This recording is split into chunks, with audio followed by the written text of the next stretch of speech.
Everyone is welcome here, it's time to make new friends. Aquavide Uskava, fill your Glencairn. Share a dram with the spirit of Edmonton.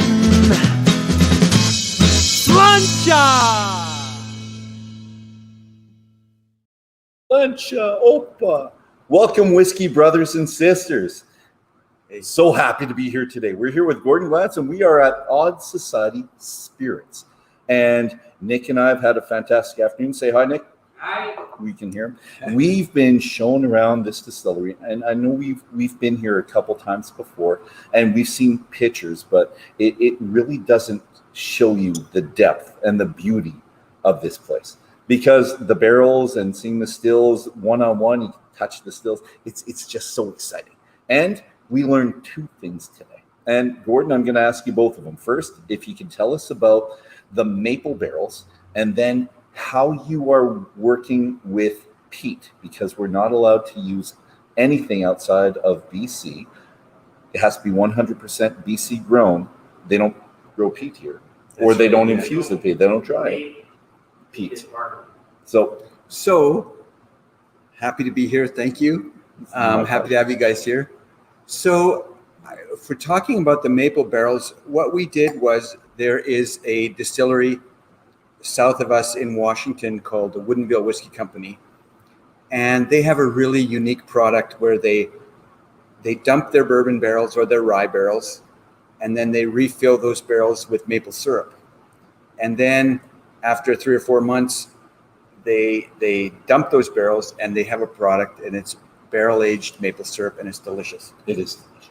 So what happens is they ended up with all these barrels, ex-bourbon, ex-maple syrup barrels that they weren't sure what to do with. So we started buying those barrels that had this nice crust of maple syrup inside the barrel. So we would throw in our single malt whiskey and let it age in those ex-maple syrup barrels for about 3 years. And so that ends up being our maple whiskey. Okay, now let's go to the peat, because what we had today, and I have one of the best whiskeys I think I've had in a very, very long time. And I'm calling it the Maple Bacon Whiskey, and I hope they use the name. I don't know if they will, but Nick and I just fell in love with this cask, and we're just waiting for this to come out. So tell us about the maple, and now tell us what you do with the peat. I don't want to say. So we've actually developed a unique method for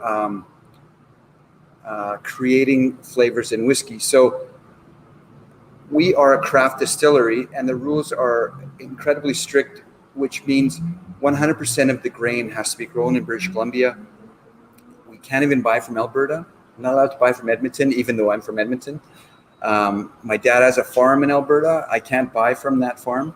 So everything has to come from BC, which means there's no peated malt in BC, which means technically we can't make a peated whiskey. So we came up with a method where we could use heavily peated malts from outside of British Columbia. So how do we do that? So what we do is we take the heavily peated malt, for example, Baird's malt, and we put it in the gin basket. So actually, I can see in the picture, this is like the gin basket here. So we fill that up with peated malt, and in the final spirit run of the whiskey, the vapors travel through the peated malt and pull out all those flavors. And then when we're done, we throw away the malt.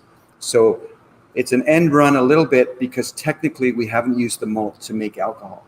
And so it's like using lemons in gin. So that's how we now infuse, in a way, I guess it's kind of an infusion of different flavors into the final run of the whiskey. So we do Maplewood smoked, we do, Garyana oak smoked, we do big leaf maple, we do Rauch malt, which is beechwood. We've even done arbutus bark, which is a coastal tree. So we've gone crazy with all the smoking because of this method that allows us to work with smaller quantities of smoked and peated malts. And we were really surprised at the level of peat that comes out of the infusion. We really were. We thought, I'm pleasantly surprised. We're peat heads. We love our peat. And you're thinking you're going to rival the biggest peat heads out there with yours. And what do you think you're going to do? So this is a bit of a ridiculous idea that we have.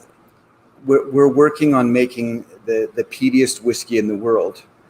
And what we do is, because we're putting the peat in the gin basket, we can stop the distillation run, switch out the malt and get fresh peated malt, run it for another half hour or hour, stop it, switch it out. So we're getting more and more and more peat in that whiskey. So we also have there's a laboratory in actually Denmark that tests a lot of the Scottish malts for the Scottish whiskey industry. We've connected with them, and they're going to, when we're ready, they're going to do lab testing of our heavily peated malt compared to, say, your favorite, we won't say it starts with a B or an O, depends if or Brook. So we're not saying what it is. Yeah, and ours, we think will probably end up being peatier than that. Oh, we're really hoping. And what's really interesting is that the oils, the peaty oils on the grain, gets dissipated or used within a half an hour. And I was really surprised because I was thinking it would take considerably longer than that. It's honestly shocking how much that vapor extracts from the grain. It really is remarkable.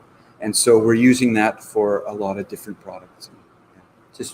We learned so much today. We really did. But we fell in love with the maple bacon whiskey.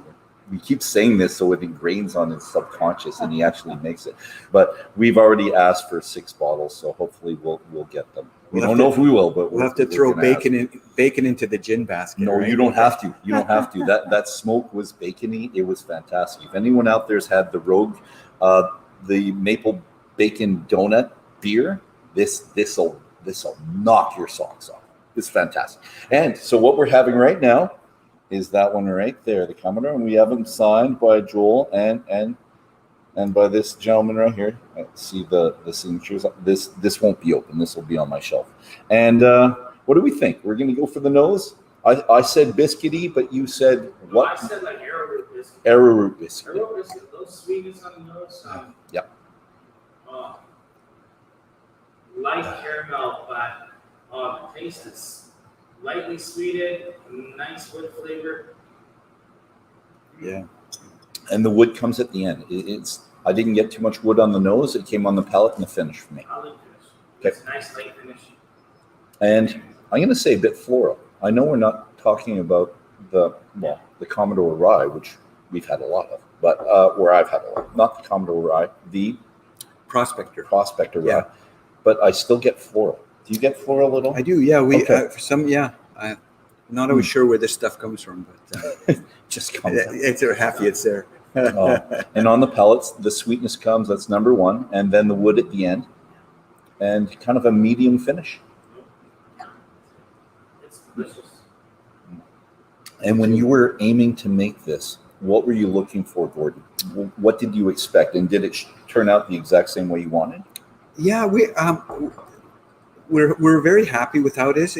I was surprised with the sweetness. I think our spirits tend to have a little bit of sweetness, and originally I would have thought it would have been a bit drier, but it's just I guess it's a signature of our still. I think so. Yeah, and just the way we do things. Maybe it's because you're being aged right next to that harbor, nice sweet salty air coming off that island of Scotland.